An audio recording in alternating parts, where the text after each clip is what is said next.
नमस्कार, एस्ट्रोमेटा में आपका स्वागत है। आज हम जिस टॉपिक का बात करेंगे वो सबसे इम्पोर्टेंट प्लेनेट है सन, सूर्य। सूर्य जो इंसान को प्रकाश देता है और उसके प्रति आदमी को इन्फ्लुएंस करता है कि आगे कैसे बढ़े, क्योंकि सूर्य आत्मा का कारक है जो ये दिखाता है कि हमारी आत्मा को क्या नीड्स है और उसको पूरी कैसे किया जाए। जैसे कि हम सब ये चीज़ जानते हैं कि आदमी की लाइफ में उसे क्या करना है क्या नहीं करना, वो कई बार कंफ्यूजन में आ जाता है। कई बार वो खुद दूसरों से डिसीजन लेता है, दूसरों को ये कहता है कि उसने मेरे लिए नहीं किया, उसने सही एडवाइस नहीं दी। सूर्य खराब होने के कुछ ये रीजन्स हैं।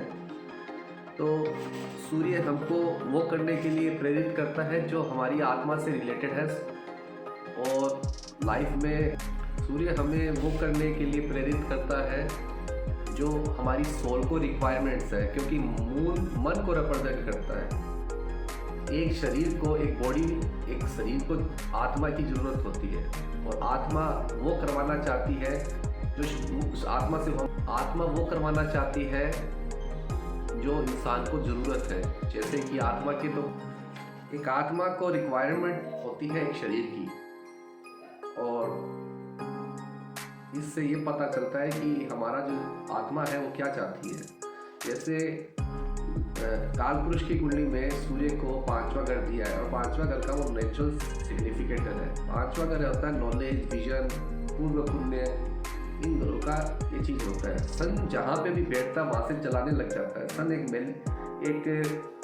बेनिफिक प्लेनेट है, पर साथ में क्रूर भी है। तो वो जहाँ पे बैठता है वहाँ जलाने लग जाता है, तो उस घर के रिक्वायरमेंट्स उसको चाहिए होते हैं।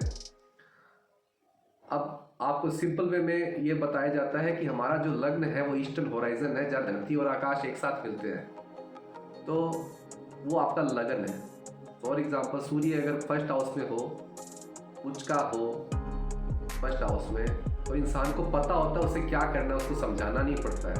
अगर उसको कोई एडवाइस भी देता है तो वो बोलता है नहीं मुझे एडवाइस की जरूरत नहीं है, मैं सही हूँ गलत हूँ मैं उसको भोगूंगा। ये सूर्य के कुछ नेचर है। अब एक सिंपल सा कॉन्सेप्ट है, सूर्य अगर कुंडली के 10वें घर में आ जाए जहाँ वो दिग्बली होता है, पहले घर में वो स्थानबली हो जाता है। स्थानबली का मतलब उच्च का हो जाना। 10वें घर में आ जाए तो इंसान को टेंशन नहीं रहता क्या करना है क्या नहीं करना, उसको एकदम क्लियर पता होता है उसको क्या करना है। उसको सोचने का जरूरत नहीं होता, ना किसी की एडवाइस की जरूरत होती है, ना किसी उसको और कुछ चाहिए। तो सीधा सा कॉन्सेप्ट ये है, सूर्य 10वें घर में आ गया, वो इंसान जानता है उसको कहाँ जाना है, क्या करना है, प्रोफेशनली क्या करना है, उसको किसी की हेल्प की जरूरत नहीं होती। वैसे ही सूर्य अगर लिब्रा में आ जाए, तुला में या 7th हाउस में आ जाए, तो इंसान को दूसरों की हेल्प चाहिए होती है, वो हेल्प के पीछे भागता रहता है। जैसे आपने देखा होगा कई लोगों के सामने नाम के सामने सरनेम जुड़े होते हैं, फिर उनका जो पर्टिकुलर कास्ट है वो यूज़ होता है, क्योंकि ये सन वीक होने का दिखाता है कि उनको किसी ना किसी का सपोर्ट चाहिए, चाहे उनके फादर का चाहिए या उनके दादा का चाहिए, इसीलिए वो लंबा सा नाम बना लेते हैं। पर सूर्य वाले को सीधा सा कॉन्सेप्ट है, नहीं कुछ नहीं चाहिए। अब एक चीज़ ये समझना पड़ेगा, सूर्य क्या है। सूर्य प्रकाश देने वाला प्लेनेट है, जो धरती पे या पूरा 9 ग्रह या बाकी प्लैनेट्स को प्रकाश देता है, उससे जीवन की उत्पत्ति होती है। मगर सूर्य मेहनत करवाता है, मेहनत इन द सेंस उसको एक राइट चॉइस चाहिए। अब जैसे कि नवाज कुंडली में लगन में सूर्य आ जाए, शादी होने में प्रॉब्लम नहीं है, पर वहाँ पे ईगो इश्यूज आने लग जाते हैं, कुछ प्रॉब्लम्स क्रिएट होने लग जाती है, लड़ाइयाँ ईगो को लेकर प्रॉब्लम आने लग जाती है लगन नवाज के लगन में अगर सूर्य आ जाए। वैसे दशमांश के लगन में अगर सूर्य पहले घर में आ जाए तो एकदम क्लियर कर लेता आदमी कि वो आदमी को ज़्यादा कुछ सोचना चाहिए, उसको पता है उसे इसको करियर में क्या करना है क्या नहीं करना। वो वहाँ पे भी शो करता है कि उसके करियर में कोई भी फ्लक्चुएशन नहीं है, अप एंड डाउन नहीं है। तो ये आपको कॉन्सेप्ट समझना पड़ेगा। तीसरे घर में सूर्य वीक हो जाता है, मगर तीसरे घर का सूर्य आदमी को ये दिखा देता है कि उसके लाइफ में पराक्रम से रिलेटेड उसको बहुत ज़्यादा बेनिफिट मिल नहीं पाते। मगर अगर आप अब D3 के चार्ट में अगर सूर्य को लगन या D3 के तीसरे भाव में देखते हैं तो इंसान बहुत पराक्रमी होता है, डरता नहीं है, सूर्य राजा है। अब D3 करेज का ही हाउस है, करेज का ही लगन है। तो ये आपको पहले कॉन्सेप्ट समझना होगा कि हमारी सोल को क्या रिक्वायरमेंट है। अगर आपको अपना सूर्य ठीक करना है तो सबसे पहले आप दूसरों की हेल्प लेना बंद करके खुद के ऊपर काम करना स्टार्ट करिए, जो आपकी सोल को रिक्वायरमेंट है। मन तो चंद्रमा है, पर एक्चुअल जो इफेक्ट इंसान की लाइफ में आता है उसकी सोल से आता है, उसकी आत्मा से आता है। तो वो आपको समझना पड़ेगा। आप किसी के छठे घर में सूर्य है तो उसका पूरा जीवन यही निकल जाता है कि वो दूसरे पे विजय कैसे पाए, वो अपना करियर को भूल जाता है। छठे सातवें आठवें में करियर को भूल के उसको जीतना है, चाहे कोई केस हो, चाहे कुछ भी हो, चाहे दुश्मन हो सामने, उसका मेन मोटिव वही है। वही उसकी आत्मा उसको प्रेरित करती है। सूर्य की कुछ रेमेडीज है, उसमें से एक रेमेडी बहुत अच्छी है। अगर किसी को सूर्य अपना स्ट्रॉन्ग करना है तो तांबे के बर्तन में पानी डालिए, उसके अंदर सिंदूर डालिए लाल कलर का, उसके अंदर आप लाल मिर्च का बीज डालिए और डेली सूर्य को अर्पित कीजिए। इससे आपका सूर्य ठीक होने लगेगा। अगर आपको सूर्य को बैलेंस करना है, तांबे का लोटा, अगेन पानी और सिर्फ सिंदूर, या फिर आपको लाल चंदन का पाउडर डालना चाहिए सूर्य को डेली सुबह सुबह। आपको उठना जल्दी पड़ेगा, क्योंकि देखिए सूर्य जब भी उदय होता है तब टाइम से होता है, तो आपको टाइम का वैल्यू हमेशा समझना पड़ेगा कोई भी प्लेनेट की रेमेडी करने के लिए। तो सूर्य को ठीक करने के लिए सबसे इजी कॉन्सेप्ट है कि ये रेमेडी आप करना स्टार्ट करिए। तांबे का कड़ा राइट हैंड में पहनिए, बहुत सस्ता और इफेक्टिव रेमेडी है। इससे आपकी लाइफ में सुधार होने लग जाएंगे। पर हाँ, सूर्य का जब भी रेमेडी किया जाता है तो पेट पे एक बार प्रॉब्लम आती है। पेट के अंदर कोई भी पेट से रिलेटेड दर्द आना या डायरिया हो जाना या कुछ भी इंडाइजेशन हो जाना, गैस बन जाना, एसिड बन जाना, कि एसिडिटी सूर्य के कारण ही होती है। तो उसको नज़रअंदाज कीजिएगा। अगर सूर्य का रेमेडी करते टाइम ये चीज़ आपके साथ हो रही है, इसका मतलब आपका सूर्य का रेमेडी हो रहा है। क्लियर कर लीजिए।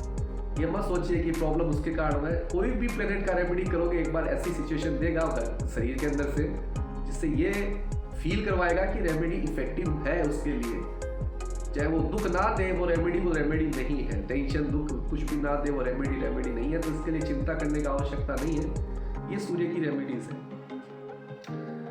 अब आप ये सोचिए, ईस्टर्न होराइजन में धरती और आकाश मिलते हैं, वही आपका लगन बनता है। तो सबसे पहले आपको ये समझना होगा कि इंसान के 9th हाउस में अगर शनि मंगल, शनि राहु, मंगल राहु ये आ जाते हैं तो लाइफ में प्रॉब्लम्स आनी स्टार्ट हो जाती है, क्योंकि वहाँ पे गुरु प्लैनेट्स का काम नहीं है, इसलिए गुरु नहीं मिल पाते, कोई डायरेक्शन देने वाला नहीं होता, हर चीज़ डिले होता जाता है। वहीं सूर्य आ जाता है अगर 9th हाउस में, तो उनके फादर का रेपुटेशन बहुत स्ट्रॉन्ग होता है कि 9th हाउस फादर को रिप्रेजेंट करता है।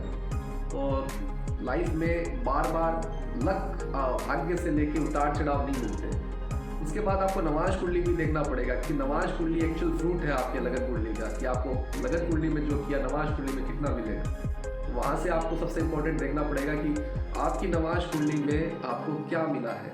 और दशमांश कुंडली, D3 चार्ट, दिखना चार्ट, फिर आपको उसका स्थान बल, दिग्बल ये देखना होगा, तभी आपको क्लियरली पता चलेगा सूर्य की स्ट्रेंथ क्या है। जिस किसी के इंसान की कुंडली में स्ट्रेंथ, षटबल, दिग्बल, त्रिकबल, काल बल, इसके अंदर सूर्य का स्ट्रॉन्ग है, तो उसकी लाइफ में बार बार किसी से हेल्प मांगने की आदत नहीं होगी। ना वो बोलेगा मेरा गलती है, जो भी है सही हूँ तो मैं हूँ, गलत हूँ तो मैं हूँ, मुझे किसी से कोई लेना देना नहीं। उसको एडवाइस भी देगा तो एडवाइस मानेगा नहीं। अब सूर्य तुला राशि में आ जाए या 7th हाउस में आ जाए तो ये एक चीज़ क्लियर कर लीजिए, आपकी बदनामी निश्चित है। आप सबसे इम्पोर्टेंट है दूसरों से हेल्प मांगना बंद करिए, दूसरों से अपेक्षाएं कम रखिए, आपका सूर्य ऑटोमेटिकली ठीक होने लगेगा। अपने काम पे ध्यान रखिए, ये आप करते जाएंगे तो आपकी लाइफ में सूर्य ठीक होना स्टार्ट हो जाएगा। ये बहुत नॉर्मल रेमेडीज़ हैं जो कोई भी एस्ट्रोलॉजर हो चाहे कोई भी बताते नहीं है, क्योंकि एक्चुअली क्या है वो सब अपना बिजनेस कैलकुलेशन करने में लगे रहते हैं। वो मेरा मोटिव फिलहाल आपको पढ़ाना है।